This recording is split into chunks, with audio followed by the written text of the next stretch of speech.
नमस्कार मित्रांनो, संपूर्ण महाराष्ट्रासाठी आत्ताच्या क्षणाच्या सर्वात मोठ्या आणि महत्त्वाच्या ठळक बातम्या. राज्यात धडाकेबाज निर्णय.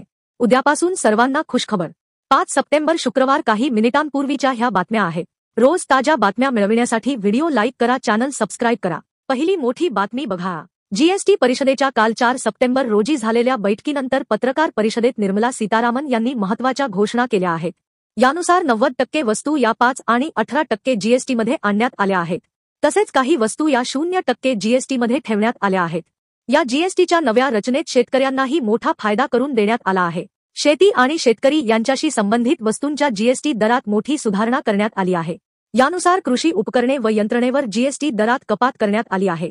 ट्रॅक्टर्स, शेती, बागायती किंवा वनीकरण यंत्रे, जमिनीची तयारी शेती यंत्रे, कापणी यंत्रे, कंबाईन हार्वेस्टर, भुईमुगाळ, पीक कापणी मशीन, घास मावर, कंपोस्टिंग मशीन इत्यादी यांच्यावर जीएसटी दर 12% वरून 5% करण्यात आले आहे.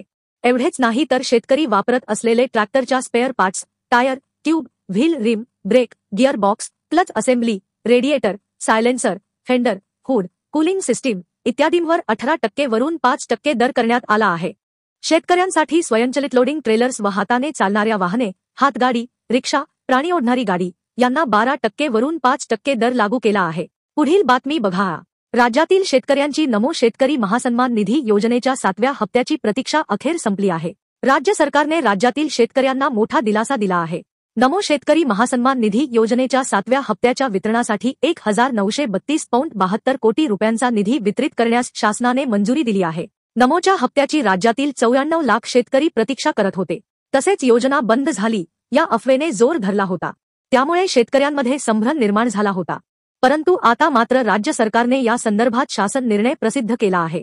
त्यामुळे शेतकऱ्यांना नमोचा हप्ता मिळण्याचा मार्ग मोकळा झाला आहे. पुढील बातमी बघा. सणासुदीच्या काळात दिवाळीच्या तोंडावर केंद्र सरकारने सर्वसामान्यांना आणि व्यापाऱ्यांना दिलासा देणारा निर्णय घेतला आहे. आधी असलेल्या जीएसटीच्या 4 स्लॅबपैकी 12% आणि 28%चा स्लॅब रद्द करण्यात आला. त्यामुळे देशात आता फक्त 5% आणि 18% असेल 2च जीएसटी स्लॅब असतील. देशात वस्तू व सेवा कराच्या रचनेत मोठा बदल करण्यात आला असून मोबाईल वापरकर्त्यांना यामुळे दिलासा मिळेल का, हा प्रश्न सर्वांना पडला आहे.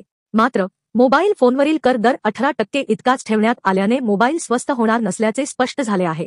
हा नवा कर आराखडा 22 सप्टेंबरपासून लागू होणार आहे.